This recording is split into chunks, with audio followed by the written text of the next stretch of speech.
Assalomu alaykum, hurmatli o'quvchilar, hurmatli yaxshimisizlar?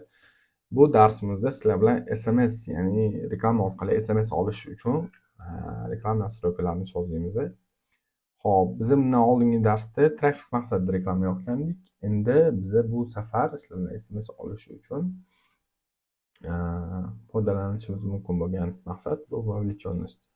Vovlichonность reklamasi orqali bir nechta yo'nalishda reklama yoqsa bo'ladi. Hozir sizlar bilan SMS olish maqsadida reklama yoqishni ko'ramiz. Buning uchun yana Ads Manager'damiz. Sozdать knopkasini bosdik. Vovlichonность maqsadini tanladik.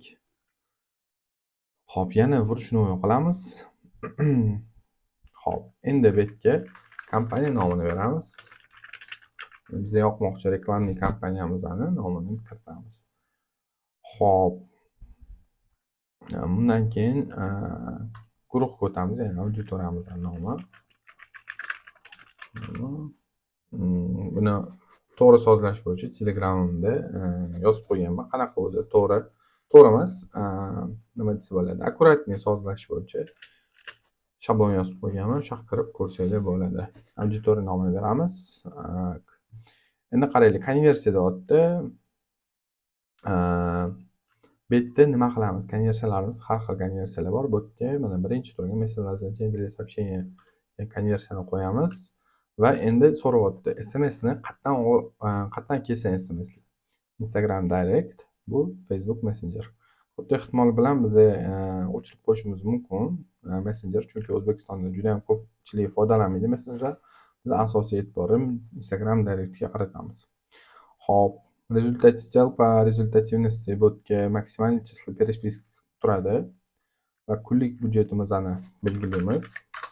Va bundan oldingi videoda aytganimdek, biz reklamani ertangi kun, ya'ni bugun obeddan keyin o'zi o'tib ketgan bo'lsa, ertangi kun, ya'ni bugun 14 bo'lsa, 15 bilan yangi kun boshlanishi bilan boshlaymiz.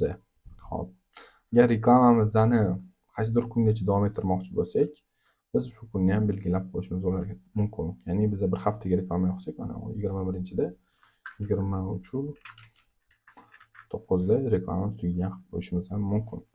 Hozircha bu kerak emas. Xo'p, bu yerga auditoriya beramiz. Auditoriyamizdan Toshkent shahrida shirinlikligi qiziquvchi odamlar. Toshkent shahrini tanladim. O'chirib qo'yamiz. Yana переключить на исходный настройка auditoriyaga o'tib tak, yoshni tanlaymiz. 18 dan 40 yoshgacha bo'lgan. Hop. Ayollar va hozirgi kunda shirinlikka qiziqayotganlar.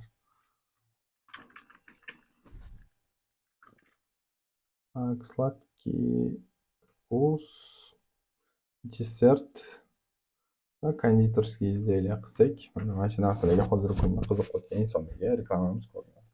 Pastga tushamiz. Yana место размещения. Bu yerda biz qayerda reklamamiz ko'rinishining ikki xil yo'li bor. Ya'ni biz Facebookga o'ziga qo'yib bersa bo'ladi. Ya'ni Facebook qayerda samarali reklama ishlasa, o'sha yerga reklamamizni qo'yib beradi o'zi.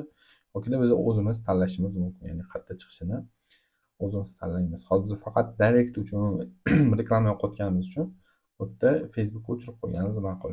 Faqat Instagramda reklama ko'rasiz. Hop, oxirgisi endi e'lon qismi. Hop, e'londa biz nima reklama ko'rsatishimizni belgiladik. Bu yerga hozir mana bundan oldingi darsda tushuntirib berganman farqini. Bu nima? Hop, mavjud bo'lgan postga yoqamiz reklama. Hozir ochiladi. Hop, tanladik. Hop, endi mana eng SMSda ключевой joy deydi-yu, shu joy mana shu yerda, ya'ni sizda mana bu knopkangizni klient bosganda qanaqa SMS shablon kelib chiqishini to'g'rilab qo'yishingiz kerak. Bu yoqqa kirib, misol uchun birinchi mana salomlash joyiga assalomu alaykum, xush kelibsiz deb yozib qo'yamiz misol uchun. O'zimiz klientlar ko'p so'raydigan savollarni bu yerga kiritib qo'ysa bo'ladi. Misol uchun manzilingiz deymiz. Bizning manzil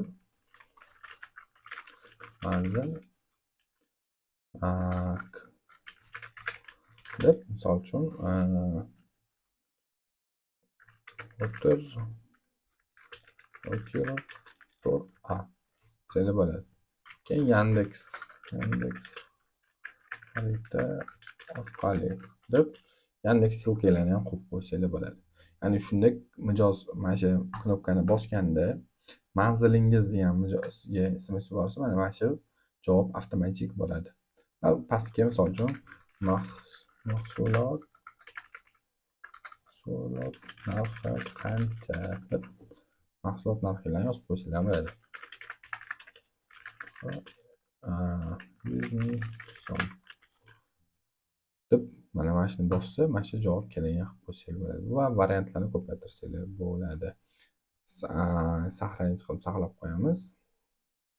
Va mana bu knopkani bosganda boyagi joy ochiladi va qaysi knopkani yuborishga qarab biz avtomatik javoblarni to'g'rilaymiz.